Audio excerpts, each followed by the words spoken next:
So what I'd like to do in the talk, I'm hoping that this can be interesting to kind of a broad audience. I'm not going to just focus on nitty-gritty philosophy of science. I figured Todd might enjoy that, but I want to keep everybody interested.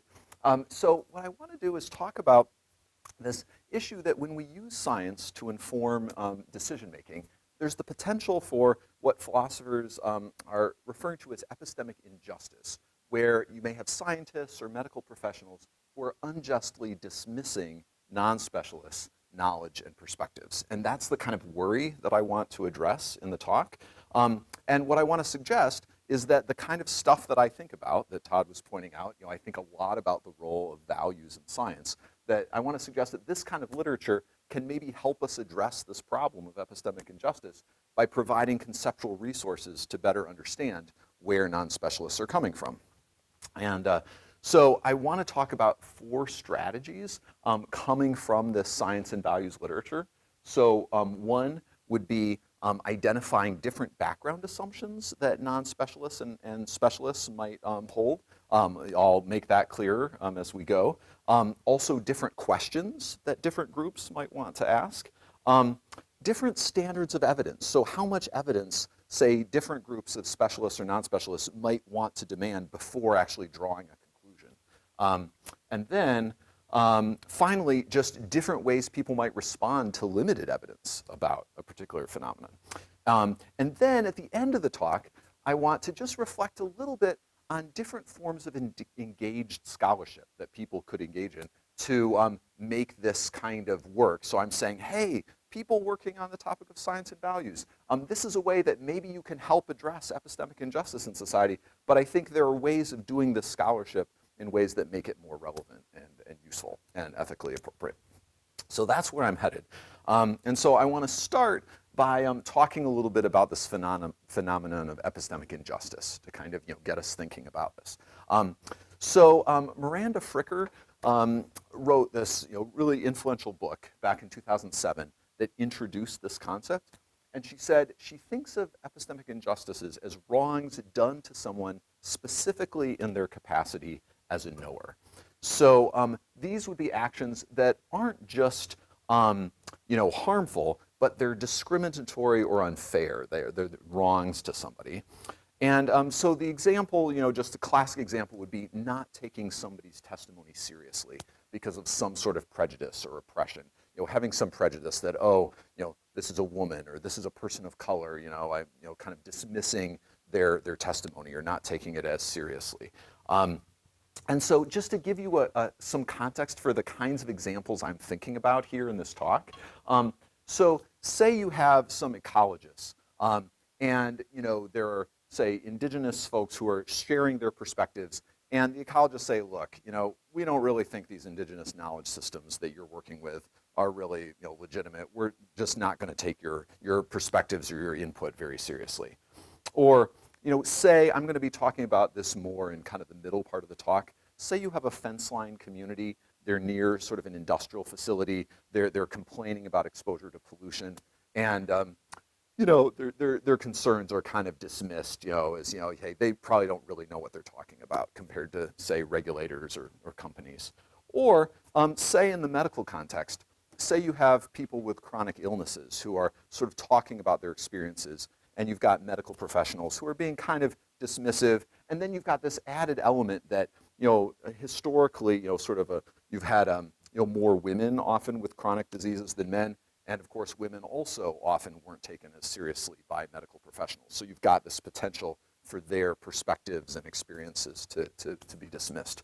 So those are the kinds of things that I'd like to explore in the talk. And so this first part, I'm going to be kind of focusing a little bit conceptually on this notion of epistemic injustice, just in case you all don't work in this area, to kind of bring everybody up to speed. And I'll admit, this isn't actually my core specialty. I've been reading in this area. But anyway, so if you have any really tough questions, I may say, I'm not sure.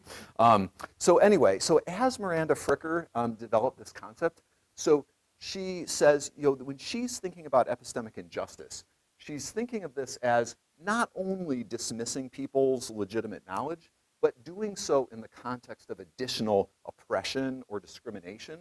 So like dismissing knowledge, from women or minoritized communities or those with disabilities. So you've got this kind of background oppression or discrimination at play in addition to this dismissing of their knowledge. So I just want to note that some cases in this neighborhood of epistemic injustice might not involve these extra kinds of discrimination. So like say, for example, I was given the example of a fence line community. Say you've got some wealthy white suburban community where they don't really have a lot of these background kinds of oppression they'd be dealing with, but they complain about potential water pollution they're dealing with, but their concerns are inappropriately dismissed. So this is kind of an interesting borderline case. Does this count as epistemic injustice or not? And I think that this talk, I want to say, is relevant to both kinds, cases where you've got these additional forms of oppression or discrimination and cases where you don't. Fricker says that she's really focused on these cases, and she calls these cases of systematic epistemic injustice.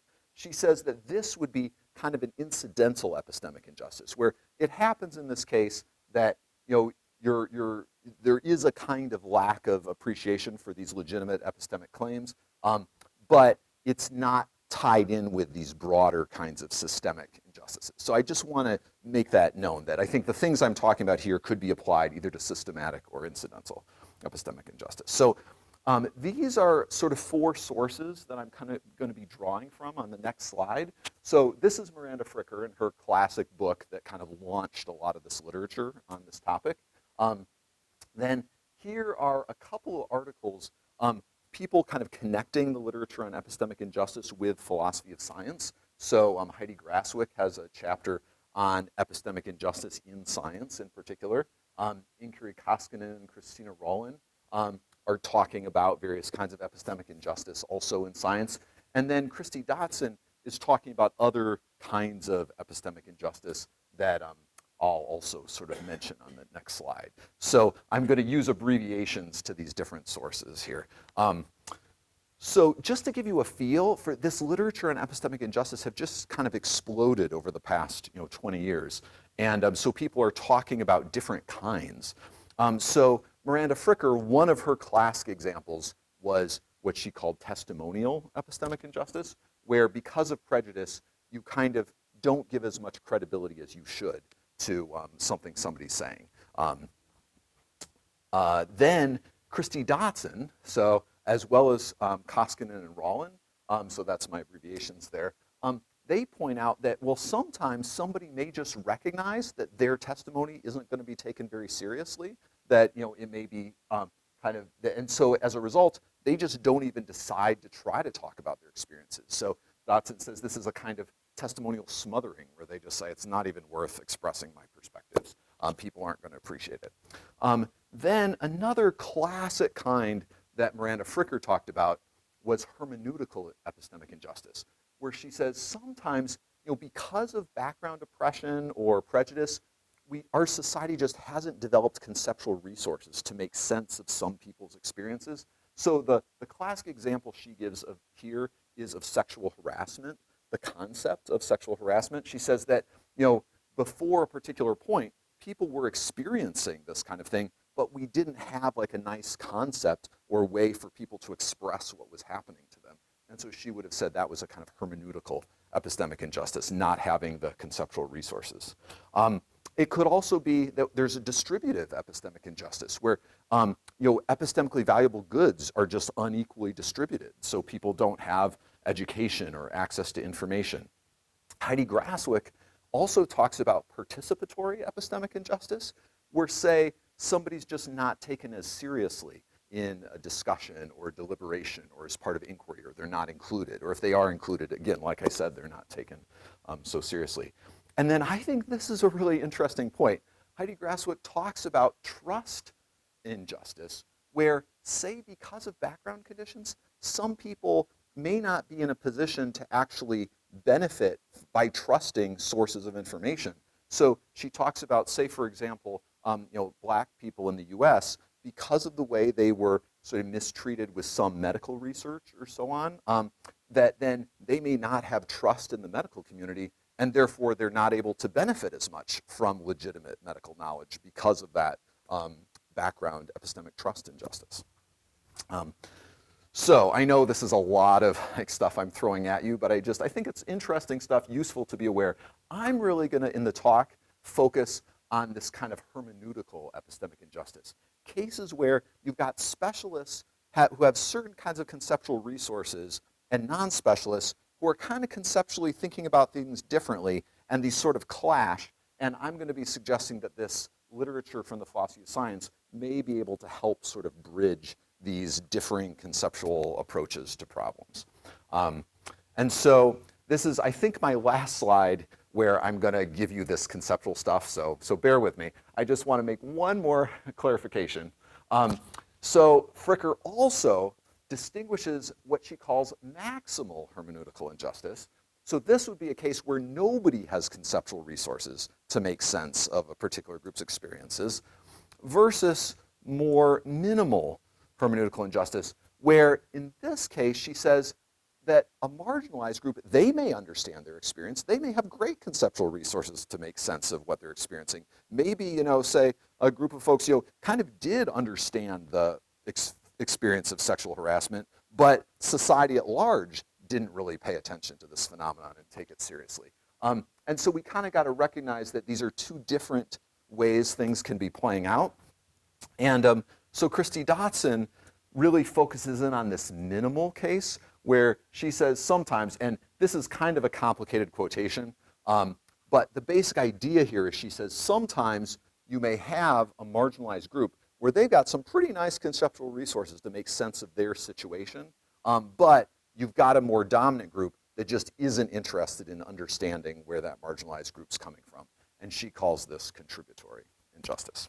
So I think that I lied to you, and I have one more slide just sort of elaborate on this. But I just want to say, so where I'm headed now is I want to show how we can take this literature from Science and Values and the philosophy of science and potentially alleviate both of these maximal and minimal forms of hermeneutical injustice. So say you've got a case where nobody really has conceptual resources to kind of make sense of where this non-specialist group is coming from. I think that this literature on science and values can sometimes help make sense of what people are trying, what non-specialists are trying to express. And then in other cases, it may be that scientists just don't think that where non-specialists are coming from is very reasonable. And the literature in science and values can point out and say, this non-specialist perspective isn't as, offbeat as you think, that maybe this could be a reasonable way to see the situation. So I want to kind of address both. Okay, and finally, I should note, it might still be, after all this, cool stuff that I talk about, I hope you think it's cool, experts might still say in some cases, I think the non-specialists are wrong here. I just think that they got the science incorrect. But I think at least trying to use these ideas from philosophy of science might help to at least understand where everybody's coming from better. So there's less likely to be inappropriate dismissal and maybe some more fruitful conversation between the experts and the non-specialists. Okay, so with all that background, now I want to kind of turn to, now for those of you who are waiting for the philosophy of science, this is where I get to that. And I promise I have some kind of interesting examples here. So try to keep you awake here for the next little bit. Okay, so before I get into the examples, I just want to start by noting kind of, for those of you who don't follow this science and values literature, just kind of where we're coming from. So a central theme of this literature has been the idea that scientists are having to make a lot of choices in the course of their work where logic and evidence doesn't force their hand. It doesn't sort of tell them exactly how to make these choices. So in one of my books, I really sort of harped on this idea. There's this book, Science and Moral Imagination, by a philosopher of science, Matt Brown, where he talks about this. And I just want to give you a feel for some of these kinds of choices. So, one would be, what research questions are actually most important to ask about a particular phenomenon? Often, depending on what questions you're asking, you get interestingly different kinds of answers and perspectives on a phenomenon. I'm going to talk more about this in a minute, but there's some really interesting work on the background assumptions that scientists hold that influence what conclusions they would draw from the evidence that they have available to them. Often there are very different ways to model phenomena depending on what you care about, what you focus in on. Choices about what the aims of inquiry should be. Sometimes if you study a phenomenon in a very narrowly constrained way, you can get really nice, clean results, but they may not be as generalizable more broadly. And so you have to choose what you're really after. How you might interpret ambiguous evidence. Again, how much evidence to demand before drawing a conclusion, and what categories or concepts you use for describing phenomena, how you frame inquiry, how you describe it. There are all these choices. So the science and values literature is just full of exploring these choices and then thinking about, well, what different kinds of values, potentially even ethical and social values, could play an appropriate role in these kinds of choices. So that's kind of the starting point. And so I want to zero in on kind of 4 strategies from this literature that may be able to help provide strategies for addressing epistemic injustices.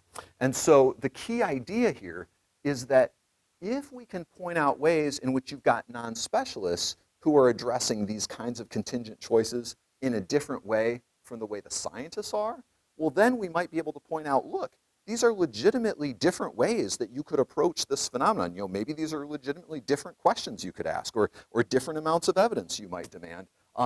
Maybe it's okay to approach these in ways other than the specialists have been approaching them. So I'm going to focus in, depending on how time goes, I'll for sure focus on the first 3, and we'll see if I've got time to get to the 4th. So I want to look at different background assumptions that people could bring to a phenomenon.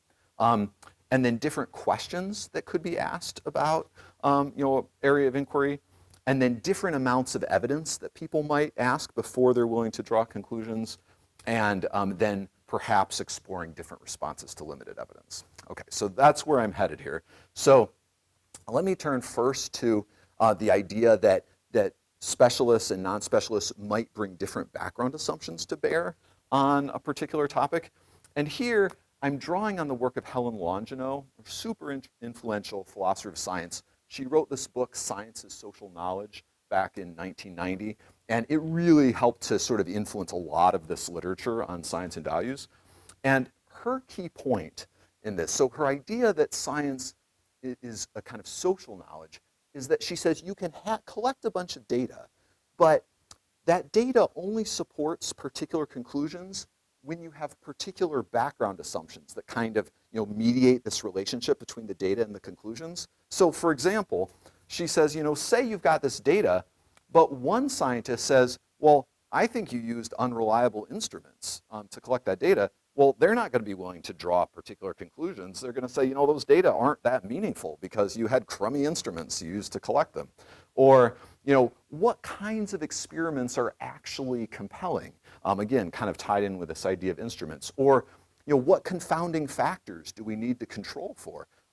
That's going to influence what kinds of conclusions you're willing to draw from particular data you collected. Or, what counts as a good explanation? Or what inferences are reasonable? So anyway, she says you've got these background assumptions, and so I want to explore how maybe you might have specialists with certain background assumptions and non-specialists with different background assumptions, and so they could reasonably arrive at different conclusions. And so now, for those of you who have been waiting for something concrete, here is what you've been waiting for. So there's this really interesting sociologist of science, Gwen Ottinger, who did some work with fence line communities in Louisiana, where they were dealing with pollution from industrial facilities. These were often, pretty low-income folks, often people of color, and they often wouldn't trust what the companies were saying about the pollution they were exposed to, and they often didn't trust the state regulators because the regulators tended to be super sympathetic to the companies. They wanted all this tax money and so on. And so what you would have is you'd have community members who developed what they called bucket brigades, where they would take these like 5-gallon buckets, like the sort of thing you'd get, at like Home Depot with various, construction stuff in it, and they would use these particular plastic bags. They would put them in, and they would collect these air samples, and then they could send these bags with these air samples to these, sort of certified labs, and get back information for themselves about what kind of air pollution they were exposed to. But the regulatory authorities tended to be somewhat dismissive. First, because they're like, look, these are just community members. Can we really trust this stuff? But another complaint they had was that these community members didn't know what they were talking about because they'd say, look at these high pollution levels in these air samples. And the regulators would say, but you don't understand how things are done. The regulatory standards are based on like averages over like at least 24 hours or a week. And you're saying you're exposed to these high levels of pollution. That doesn't mean anything because it doesn't map onto the regulatory standards. You need longer term averages of information. And what Ottinger pointed out is, well, this focus on these long-term averages of exposure, that's an assumption that it doesn't matter when you get hit with these short-term spikes. And these community members said, it seems like even when we get these short-term spikes in pollution, it seems like it's giving us headaches, it's making us feel crummy. We're worried that it might have negative health effects. And so it's kind of a nice example, I think, of these possibilities that these non-specialists might hold different background assumptions. They might be right, they might be wrong, but it's worth recognizing that they might not be just totally out to lunch. Maybe we should investigate these different background assumptions and see if there's something to it. Another sort of similar example comes from a book actually that Ottinger edited. I really like the stuff that she does. This was a case where they were looking at risk assessments of people who were eating fish, where there was potential pollution in the fish.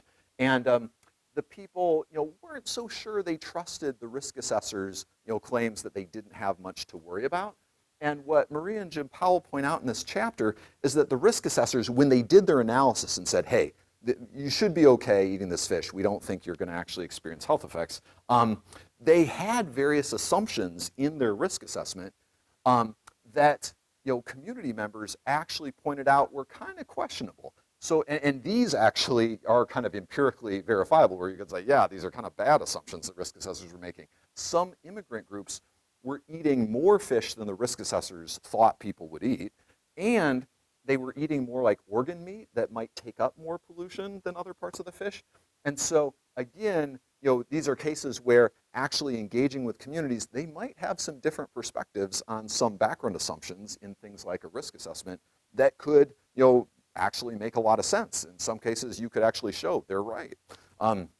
So anyway, so that's one tool that I think science and values folks love to explore background assumptions. And I think by exploring these, this can give us some tools potentially for helping to understand differences between specialist and non-specialist perspectives and be more sympathetic to where the non-specialists are coming from. Okay, so then a second strategy, a classic early book in the science and values literature was written by Hugh Lacey. I know this isn't super clear. It's called Is Science Value Free?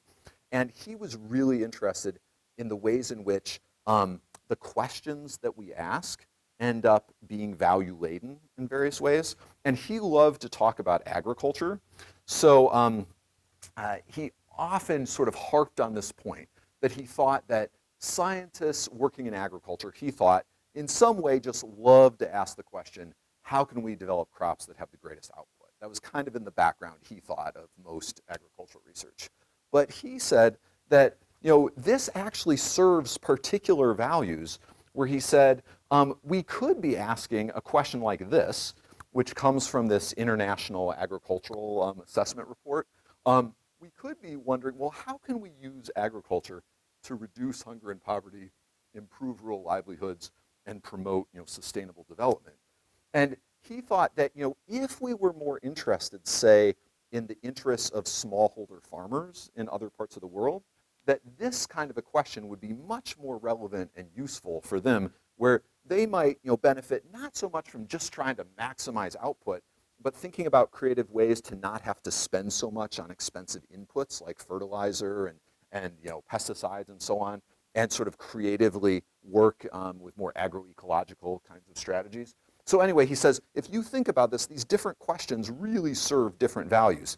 And so I think, again, sometimes if you see these like tensions between specialist and non-specialist perspectives, we might be able to understand where the non-specialists are coming from a little bit better by exploring the different questions that might be asked. So an example here, Maya Goldenberg is a philosopher of science at the University of Guelph in Canada. She recently wrote this book called Vaccine Hesitancy. And as she kind of explored the issue, this is a super relevant topic, of course, right now in society.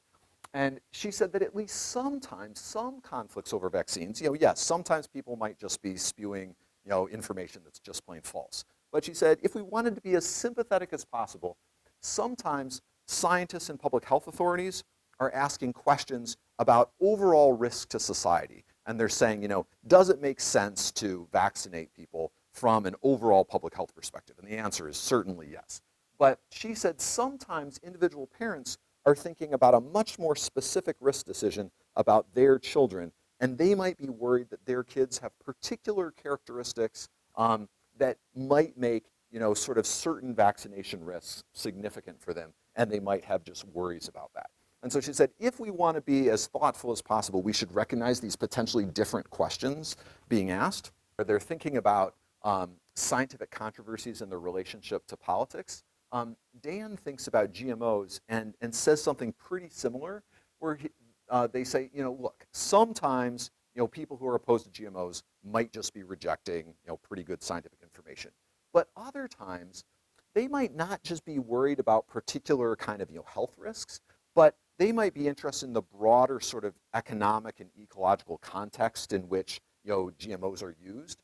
And they might say, look, we want to promote different kinds of food systems, and we're not just focused on these narrow questions about, is this GMO going to mess me up in terms of my health? And so if we really want to understand where non-specialists come from, even if they themselves might not be able to frame their concerns in this way, Dan would say we ought to be open to this alternative way of framing, thinking about different questions they might be trying to ask. Okay, so this is another sort of way in which thinking about science and values might help us to sort of be less likely to commit epistemic injustice against a non-specialist group. All right, then one of the most influential people working on these questions about science and values is Heather Douglas. She wrote this book in 2009, Science, Policy, and the Value-Free Ideal. And she wanted to challenge this notion of a value-free ideal for science, especially when it's policy relevant. And her key point is, she says, often when we have scientific disputes, they boil down to different judgments about how much evidence we ought to be demanding before we're willing to draw a conclusion. And so people could bring different values to bear, where some people might be really worried about a false positive error, drawing some conclusion and potentially being wrong. Other people might say, well, I'm not that worried about a false positive error. I don't want to fail to make a conclusion and then have it be a false negative error where you don't draw a conclusion and it turns out that it really was true. And so she says that depending on how willing you are to draw a conclusion on limited evidence, some people might want to see a lot of studies on a particular topic. Say you got somebody nervous about vaccines, they might say, I want to see a lot of studies showing that they're safe before I would be willing to accept the claim they're safe. Other people might say, no, if you show me a couple studies, I'm good. I'm willing to draw that conclusion. People might also disagree about what kinds of studies they might want to see. Do they expect to see studies on humans before they're willing to accept a conclusion? Or, a few animal studies, good enough for them to, accept some conclusion? And even, say, statistically, scientists typically have kind of standard statistical significance levels. Like in psychology, they would demand a 95% statistical significance level most of the time. But it's not like this is set in stone from on high saying the proper statistical significance level is 95%. Douglas says, look, this is a value-laden choice, how you want to set these kinds of standards. So anyway, she says that, as I was kind of hinting at, these judgments should be based in part on how worried you are about different kinds of mistakes. How bad would it be to draw a conclusion and then end up being wrong? So I think that this also is interestingly relevant to cases where you have specialists and non-specialists disagreeing. This is a little bit old. This is a paper from back in 1992. But this very influential sociologist of science, Phil Brown, he was actually studying community members in Woburn, Massachusetts. So we got to hear about Louisiana with Glenn Ottinger. He's looking in Massachusetts where the people were concerned about not air pollution, water pollution. And what he found was that the scientific experts tended to say, well, we see some suggestive evidence here, but it's really not enough to meet our standards to actually say that you're being harmed by this, some of these pollutants in the water. But the people, said, well, evidence looks good enough to us. We're really stressed out about this. We're satisfied that there might really be a problem here. And so, building on Douglas's work, you might be tempted to say, look, these non-specialists just don't know what they're talking about. You got to have more evidence before you claim that you're being harmed. But Douglas would point out, well, it's not that the community members are being irrational. It's not, again, like some, divine source said, well, you need to use the scientist standards of evidence. Given that they are more freaked out about, potentially being harmed by this pollution, it kind of makes sense that they're more willing to go ahead and say there may be a problem before there's quite as much evidence. So again, the idea would be, this is a key point from the science and values literature, that these standards of how much evidence do you need before you're willing to draw a conclusion, this is a matter of convention. And scientific communities and lay communities can reasonably disagree because of their different values or interests. So I think this also is really important to keep in mind. Okay, so I think I want to, let me give one other example here that I think is kind of fun and engaging. So there was some really interesting work done by another sociologist, Stephen Epstein, looking at AIDS activists during the 1980s and 90s. And one of the things that they did was to push the Food and Drug Administration to move faster to approve potential drugs. They said, look, we are desperate for these drugs. We're going to die if we can't get access to some drugs. Even if you don't know for sure that these are safe, we want you to go ahead and approve these sooner. And the Food and Drug Administration tended to say, well, look, you folks don't understand how science works. You need this kind of evidence before you can say that these are safe. And again, thinking from this perspective about standards of evidence, one might say, look, maybe given the different kinds of values, how concerned these different groups are about different kinds of errors, these folks with AIDS are saying, we're willing to go ahead and have some sort of false errors in sort of thinking a drug might work and then it actually doesn't, because we don't have any alternatives. And so given their kind of values versus the scientists who don't want to be saying something works when it really doesn't, because that's the traditional conventions of science. Okay, so I think given our time, I'd like to leave us some good time for questions. So my next point had to do with how one responds to kind of limited evidence, but it's very closely related to the standards of evidence. So I'm just going to kind of fly through this really quickly and take us to this next part of the talk, which is, you might be thinking, this sounds nice, being sympathetic to non-specialists and so on, but there's a lot of really wacky stuff that people are saying in society. And so we got to be careful about the potential for misinformation. We don't just want to say, yeah, whatever a non-specialist says sounds good. We don't want to commit epistemic injustice. So I just want to kind of think about that for a moment. So, especially in the wake of the pandemic, given a lot of things going on in society, the scientific community would say, whoa, we need to be a little careful here. Remember, during the pandemic, you had the World Health Organization that was really worried about misinformation related to things.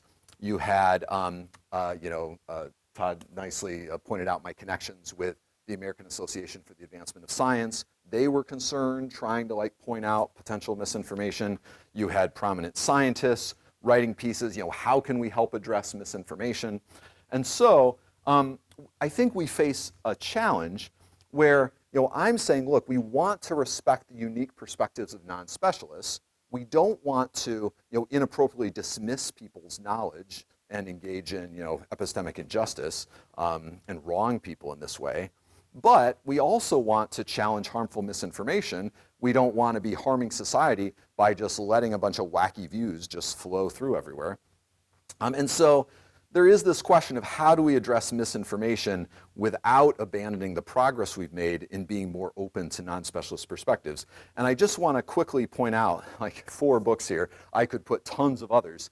I was mentioning the work on the AIDS activists. This is this book called Impure Science by Stephen Epstein, where he talks all about the really valuable ways in which these activists contributed to studies of AIDS.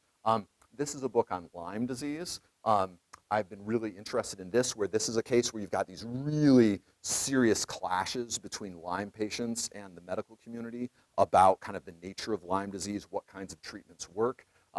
This is a book about more of this kind of community science, like street science, looking at sort of like those bucket activists I was mentioning in Louisiana and the ways they can collect valuable information. And then this is by Phil Brown, again, where he was looking at these activists in Massachusetts and the ways they were contributing to learning about the pollution that they were dealing with. So again, we're making all this cool progress saying, wow, yeah, ordinary non-specialists can make these valuable contributions to science, but then we're also facing the situation where ordinary people say really wacky things and cause problems. So how do we navigate this? I wish I had all the answers and could solve these problems for you. That would make for a really cool talk. But I don't have all the answers. But I just want to say a little bit about how we can handle this tension. It might be fun to talk about in the Q&A. All those strategies I was talking about standards of evidence and questions and background assumptions, that's supposed to help with this. Because you're supposed to be able to say, well, say you've got some non-specialists and you're thinking, well, what they're saying is kind of suspicious. Should we take them seriously? Well, you can look and say, well, are there some kind of differing background assumptions that may be responsible for their views? Are they asking some different questions? Are they operating with different standards of evidence? Or did they just see some wacky meme online and they're just saying that? So that might help us to address the issue a little bit.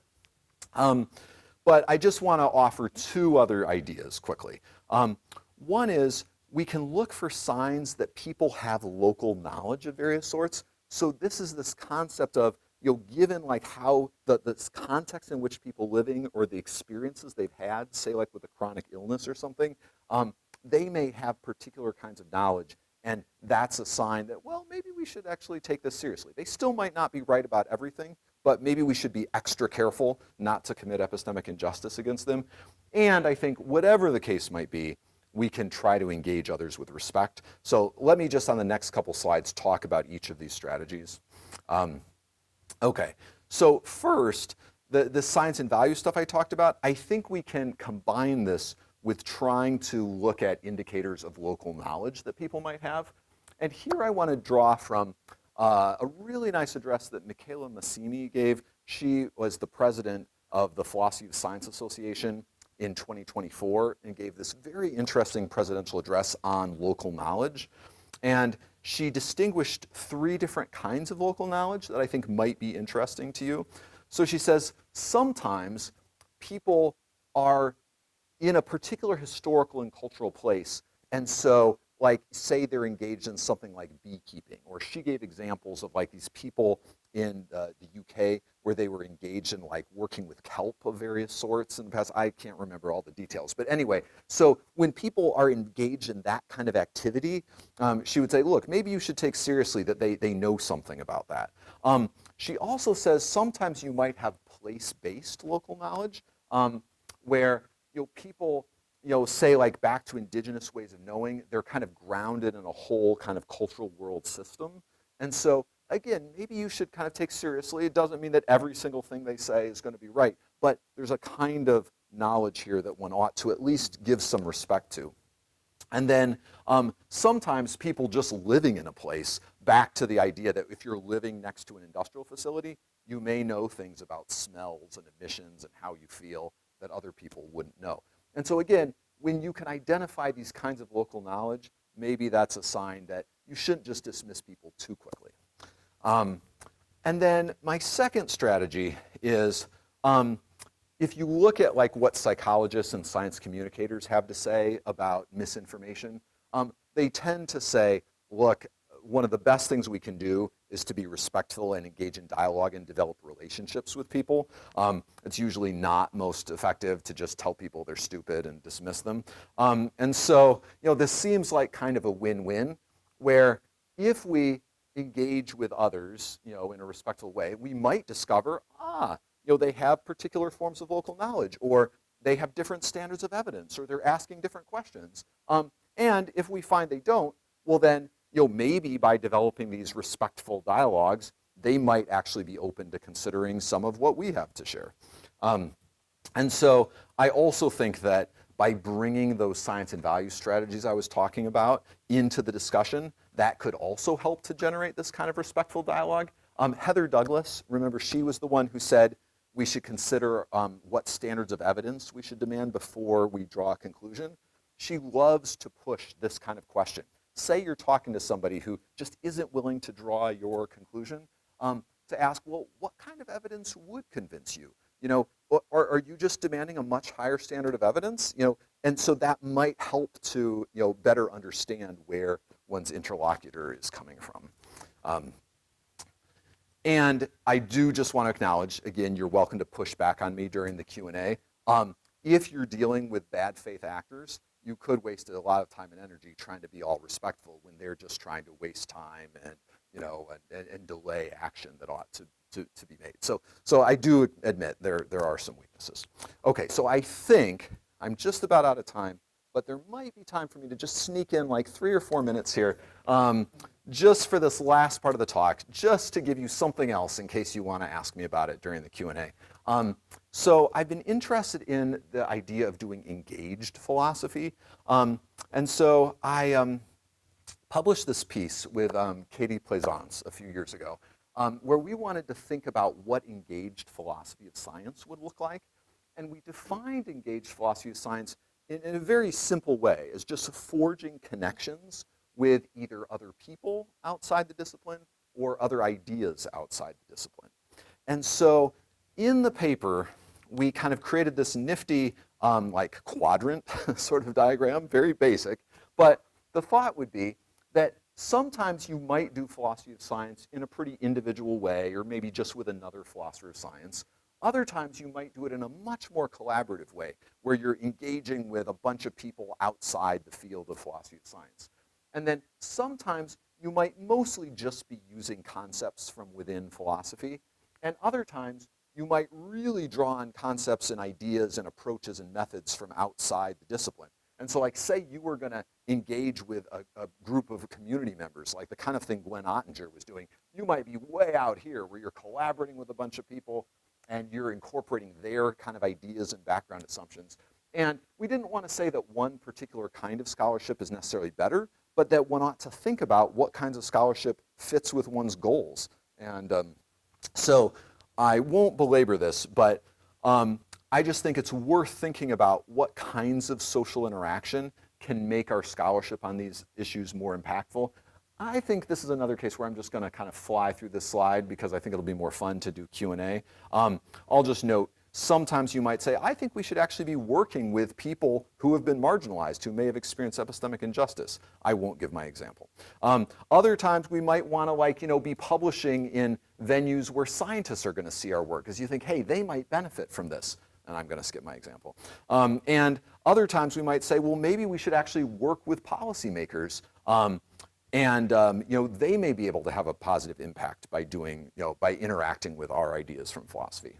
And last comment is I think we just need to be really sensitive if we're going to try to do this kind of work and engage with marginalized communities. We got to really think about power dynamics and not just come in and say, hey, as the brilliant philosophers that we are, let's share with you how to what conceptual resources will express your experiences and so on. Probably not the best move. So we just need to consider, do other people actually want to interact with philosophers? Are they happy with their existing conceptual frameworks, or might they want to actually get some ideas from us? Are we just jumping in and saying, hey, let's tell you how to think about things, or are we willing to engage for an appropriate length of time? Do we know how to engage with people respectfully? Are we listening as well as telling them things, and so on? So that brings me to my conclusion. I'll just put this stuff up here, and I'd love to talk with you and see what questions or thoughts you might have. So thanks so much.